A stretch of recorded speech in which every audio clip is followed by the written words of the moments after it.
তবে মাছ বিক্রি করে আমি লাভ করলাম 2,15,000 টাকা। হ্যালো বন্ধুরা, আমি কণিকা। আজ আমি আপনাদের সাথে শেয়ার করব কিভাবে আমি আমার পুকুর ও মুরগির ফার্ম থেকে শুধু 3 মাসে 2,15,000 টাকা লাভ করি। এটি আমার সঠিক পরিকল্পনা ও পরিশ্রমের ফলস্বরূপ।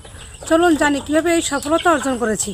আমার পুকুরটি 12% মোট আয়তনে। প্রথমে আমি পুকুরের জল শুকিয়ে সঠিকভাবে রোদে শুকাই। প্রায় 7 দিন ধরে পুকুরের মাটি শুকানোর পর আমি পুকুরে 6 কেজি পাথরের চুন ছিটিয়ে মাটি সঠিকভাবে পোক্ত করে নিয়েছি। পুকুর পরিষ্কার ও প্রস্তুত হওয়ার পর আমি টাইগার মোনাসেস তেলাপিয়া মাছের পোনা ছেড়ে দিই। টাইগার মোনাসেস তেলাপিয়া খায় কম বাড়ে বেশি, তাই আমি টাইগার মোনাসেস তেলাপিয়া চাষ করি। 12% পুকুরে 8 কেজি পোনা ছেড়েছি, যার মধ্যে মোট 8,000 পোনা থাকে। প্রতি কেজিতে 1,000 পোনা, যার থেকে মোট 8,000 পোনা পাওয়া যায়। আমি 3 মাস মাছগুলোর খুব যত্ন নিই এবং তাদের খাবারও আমি নিজে তৈরি করি।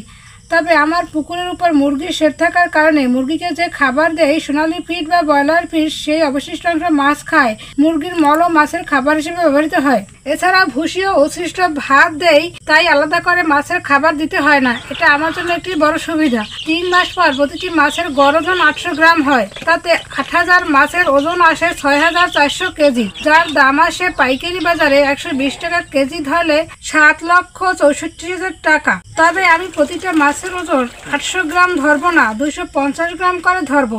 তাতে আমার 4 কেজি আসে এবং আমি পাইকারি বাজারে প্রতি কেজি 120 টাকা বিক্রি করি। আমার মোট 2,000 কেজি মাছ বিক্রি হয়, যার মাধ্যমে মোট আয় আসে 2,40,000 টাকা। মোট খরচ ছিল পোনা 12,000 টাকা, খাবার 10,000 টাকা, আনুষঙ্গিক খরচ 2,000 টাকা, মোট খরচ 25,000 টাকা ছিল। তবে মাছ বিক্রি করে আমি লাভ করলাম 2,15,000 টাকা।